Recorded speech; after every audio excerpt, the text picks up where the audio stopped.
रवि, अमित और सुमित तीन दोस्त थे जो एडवेंचर के शौकीन थे। उन्होंने सुना था कि उनके गांव के पास एक जंगल में एक रहस्यमय शक्ति घूमती है जिसे लोग छलावा कहते थे। कहते हैं यह परछाई जैसी आकृति होती है जो इंसानों को भ्रम में डालती है और फिर गायब हो जाती है। एक रात वे तीनों जंगल में जाने का फैसला करते हैं। चांदनी रात थी, लेकिन जंगल के अंदर घना अंधेरा था। उन्होंने टॉर्च जला ली और धीरे धीरे अंदर बढ़ने लगी। कुछ ही दूर जाने के बाद उन्हें महसूस हुआ कि कोई उनके पीछे चल रहा हो। जब वे मुड़े तो वहाँ कोई नहीं था। अचानक टॉर्च की रोशनी में एक परछाई सी हिली, लेकिन उसकी कोई ठोस आकृति नहीं थी। यह क्या था? अमित फुसफुसाया। तभी पीछे से सुमित की चीख सुनाई दी। जब रवि और अमित ने पीछे देखा तो सुमित वहाँ नहीं था। चारों ओर अजीब सी फुसफुसाहट गूंज रही थी। उन्हें लगा जैसे कोई अदृश्य शक्ति उनके चारों ओर घूम रही है।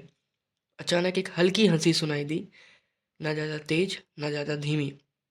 उन्होंने टॉर्च से इधर उधर रोशनी फेंकी और तभी सामने एक धुंधली आकृति दिखी। आंखें बड़ी और चमकदार थीं, लेकिन शरीर जैसे धुआं था। रवि ने अमित का हाथ पकड़ा और चिल्लाया, भागो। वे दोनों जान बचाकर दौड़ने लगे, लेकिन रास्ता खत्म ही नहीं हो रहा था। ऐसा लग रहा था जैसे जंगल उनके लिए कभी ना खत्म होने वाली भूल भुलैया बन चुका हो।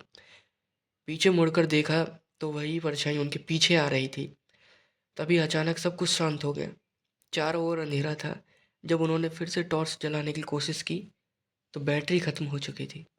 तभी एक ठंडी हवा चली और उन्होंने महसूस किया कि कोई उनके पीछे खड़ा है। तुम यहाँ नहीं हो सकते, एक अजीब फटी हुई आवाज़ सुनाई गूंजी।